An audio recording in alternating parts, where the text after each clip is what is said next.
We are living in a remarkable age of humanity. With the rise of science, technology, and innovation, we have pushed far ahead in exploration, understanding, and discovery. We accept that the Earth is a sphere, a planet orbiting within the system we call the Sun. And we embrace countless other truths shaped by science, vaccines, genetic inheritance, and beyond.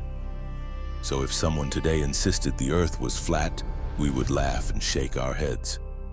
If someone claimed vaccines don't work or cause children to lose themselves again, we would only laugh and turn away. And yet we live in an illusion, a world where the unseen often feels more real than what stands plainly before our eyes.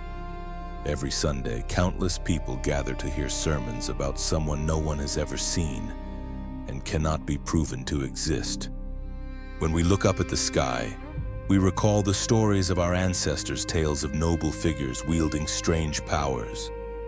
It seems there can be no light without shadow, no reality without myth. But then what is truly real and what is not? If you'd like to keep tracing the thin line between myth and reality, subscribe and wander with me.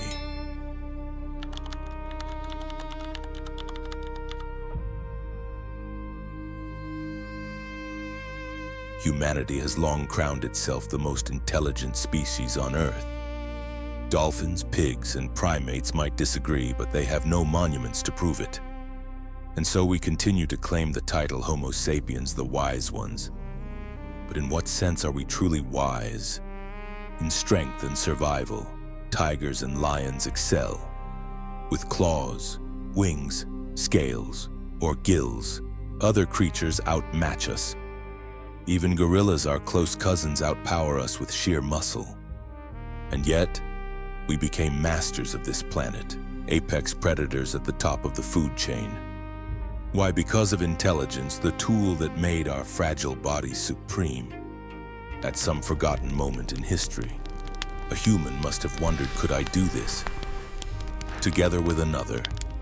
We may never know who invented the first handshake, but we know this working together gave us unmatched strength.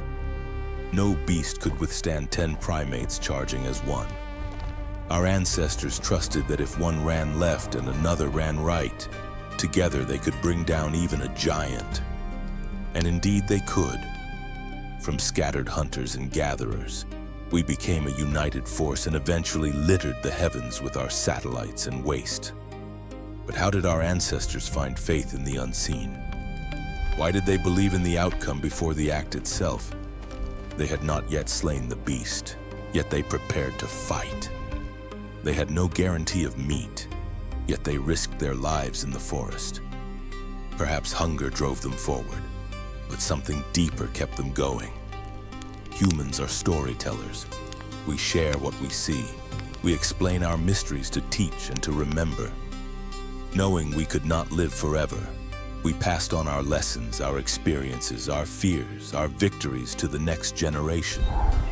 Over time, these tales blurred and twisted, and from them, mythology was born.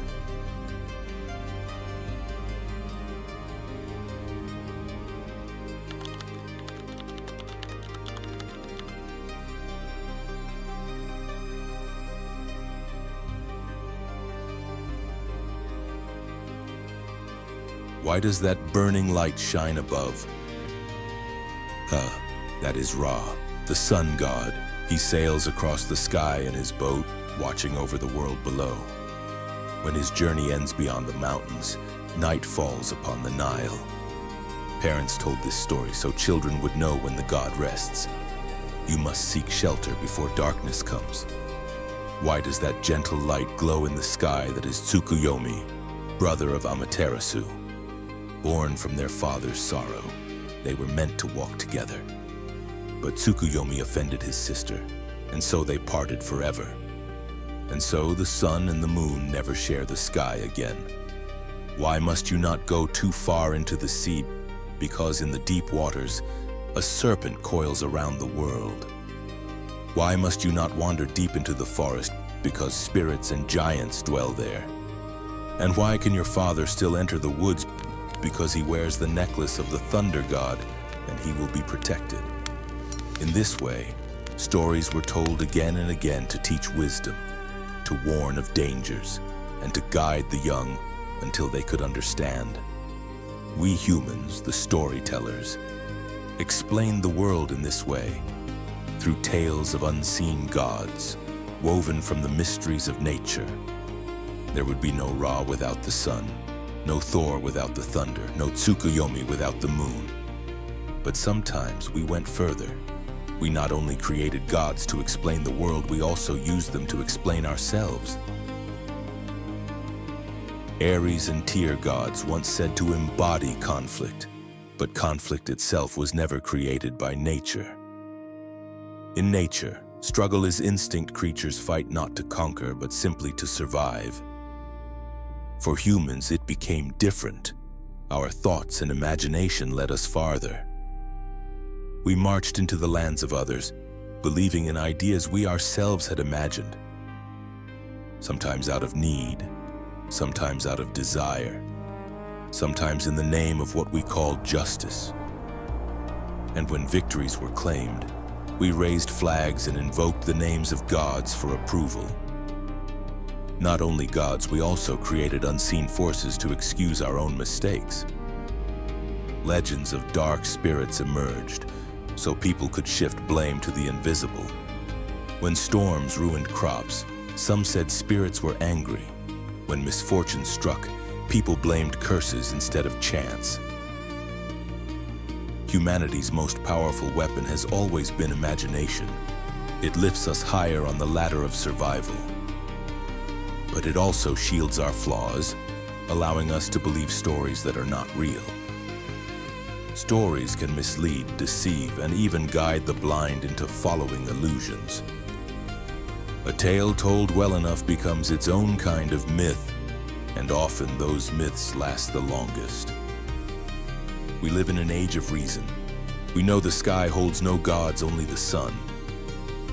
We know this world was not created by divine hands, but by gravity and the matter of the cosmos. Yet that does not mean we are free from myths that still enchant us every day. Humans are creatures of story. Ancient tales gave rise to the elder gods. And so, today's stories will give rise to new gods, young, modern, and perhaps even darker. The old gods, we say, are gone. No one fights under Odin's banner anymore. But that does not mean belief itself has vanished. Odin was simply replaced by another nameless god. Some believe it is noble to sacrifice for their homeland. Some believe expansion can be called heroism. People enchant themselves with stirring tales until they meet their so-called enemies and discover they are the same wandering humans, serving someone else's cause. Conflicts are often decided not by warriors, but by those safe in palaces who reap the rewards. But that is the story of war. What about in times of peace? Sadly, escaping one nameless god often means bowing to another. This new god is unlike any before, far more powerful, far more present. Odin ruled the north, Ra ruled Egypt. But this new god rules everywhere from the Americas to Asia, Europe to the remotest isles. This god influences every corner of our lives. It keeps us awake, restless, and devoted. We offer daily rituals, morning and night. We carry its weight even into our dreams. Every child born into the modern world grows under its watch. We pursue its favor, sometimes at any cost. The wise know the truth, that the only escape from this faceless god is to leave society itself. You, me, and our children will all remain its faithful followers. It was born when we first sowed crops, when we first exchanged goods. From the moment desire and envy spread, this god has walked beside us. Some call it humanity's greatest invention. Others call it poison for the soul. For some it brings abundance, for others despair. And yet it is the most enduring of gods. from the dawn of farming until today. As long as humanity survives, this God will not die. Who is this God so powerful? Look around, don't we name it every day?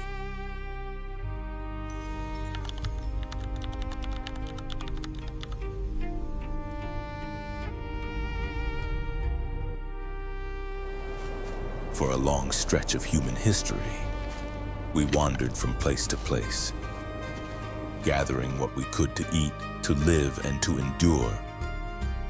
For hundreds of thousands of years, this gave us a rich diet, strength to survive, and resilience over time.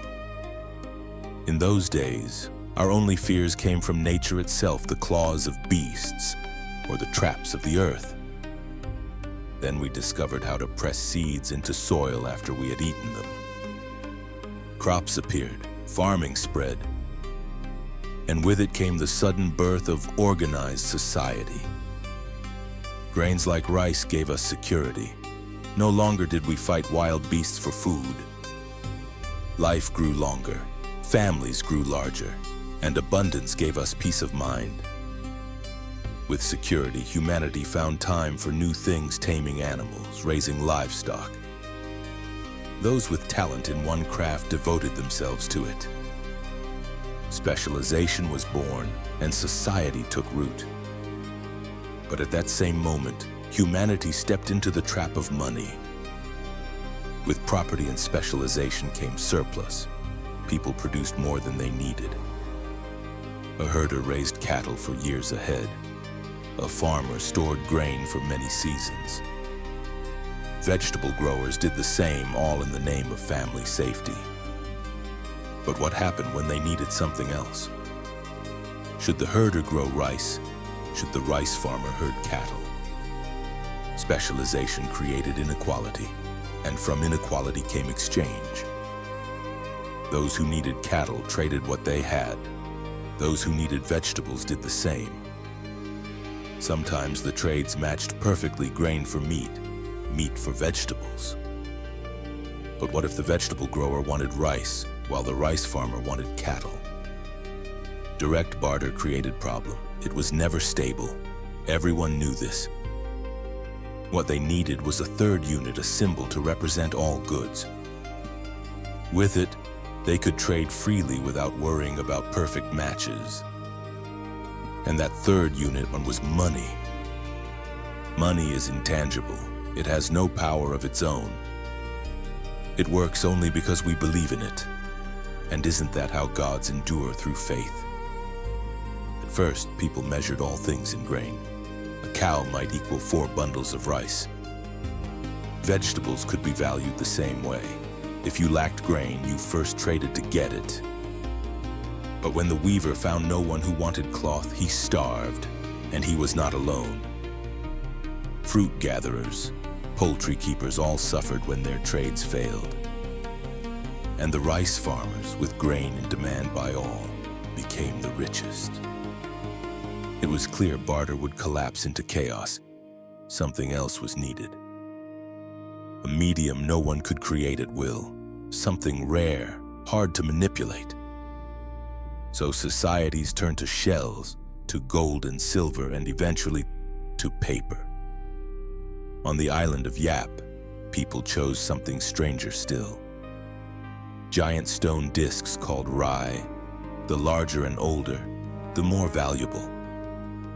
So large they could not be moved, and yet ownership was agreed upon. A man would say, "That stone is mine," and the village believed him. Transactions happened without moving a thing. It was, in essence, a cashless exchange. The people of Yap created wealth from shared trust and imagination. But to us, those stones are worthless, just as ancient geocentric maps seem absurd today. And yet, even now, money has value only because we agree it does. As long as society supports that belief, money continues to exist. In other words, as long as we believe in the god of money, he survives. Today, our coins and bills differ from Yap stones, but not as much as we think. slip of paper backed by society's trust is no different from a stone backed by belief. The Yap Islander said his stone sat on the hill. We say our wealth rests in a bank downtown. Both are claims built on trust. Both exist only because people believe. And so, some may question the value they have given to money. But perhaps this is also a chance to see it from a new perspective. If money itself holds no value, then where does true value lie? And if money is a trap, what exactly is the god of money trapping us in?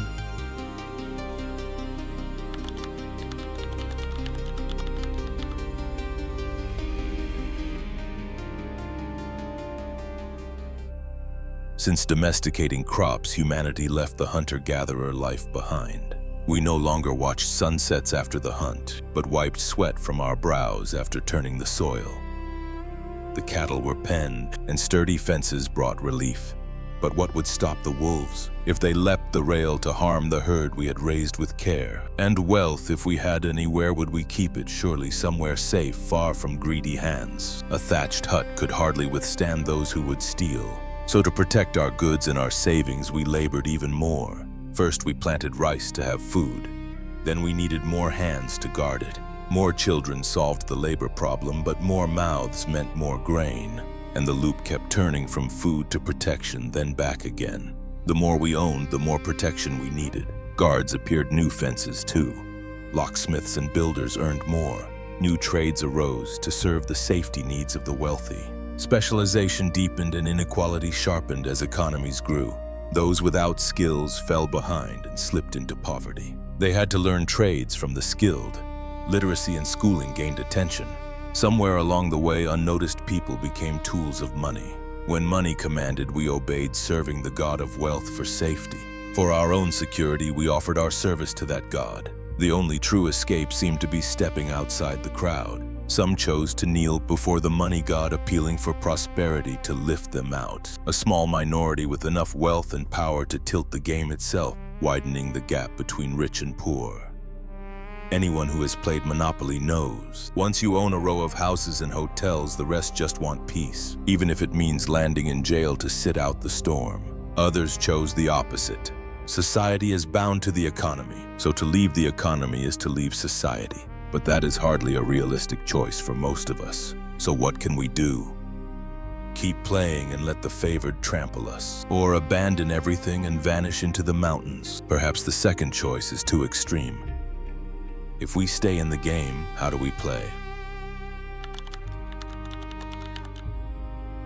Humanity used imagination to create the elder gods, stories to explain the world.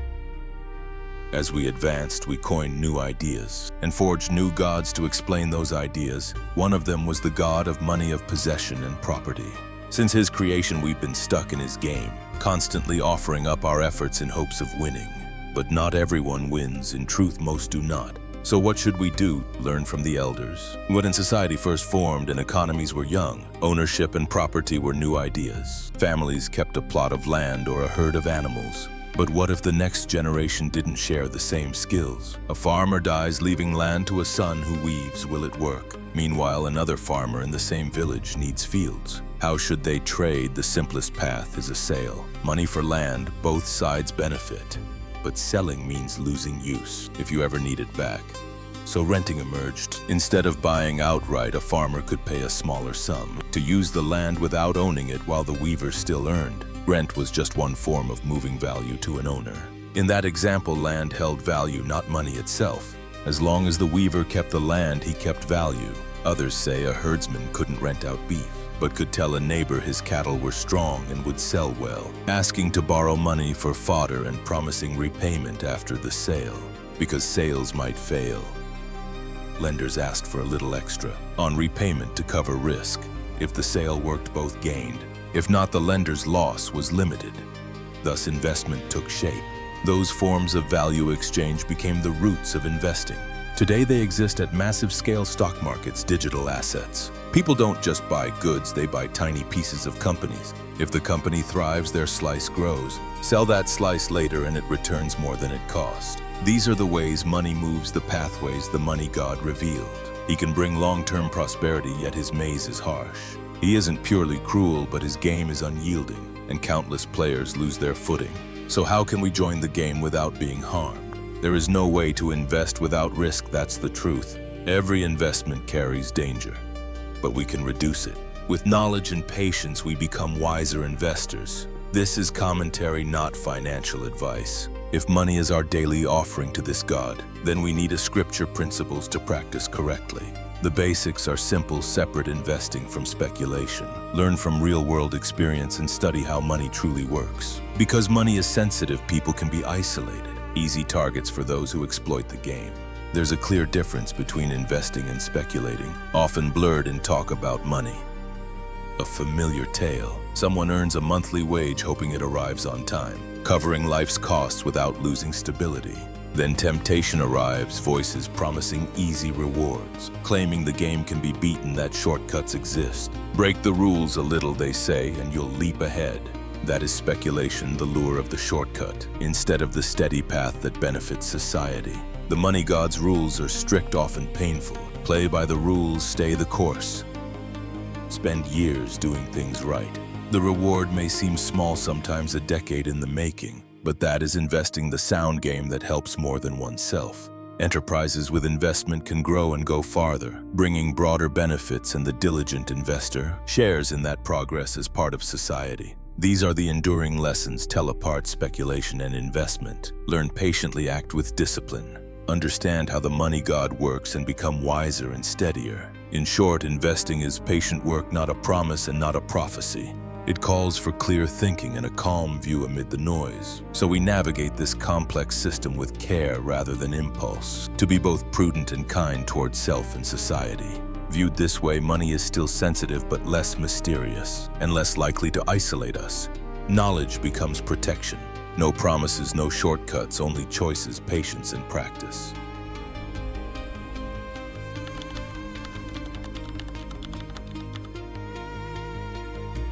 Neil Gaiman's American Gods left a deep mark, reminding readers how belief sustains the divine.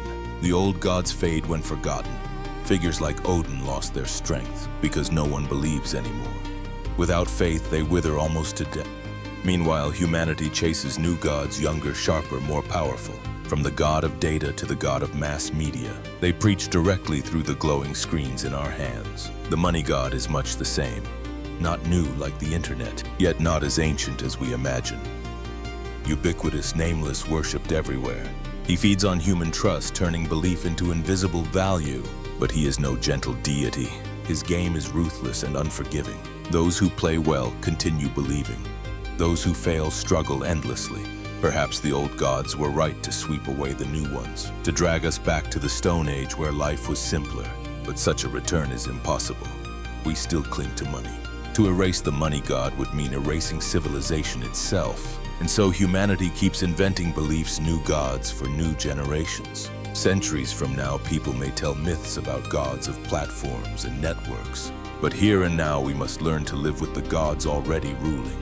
So what will you believe in, the cunning games of the new gods, or the fading shadows of the old ones nearly forgotten? Even the new gods will one day vanish, just as money or social media may fade. But today we still live in their world of illusions. We reassure ourselves we are free, yet their grip is everywhere. Like it or not, we are players in their crooked game, the sly, relentless game of the trickster gods.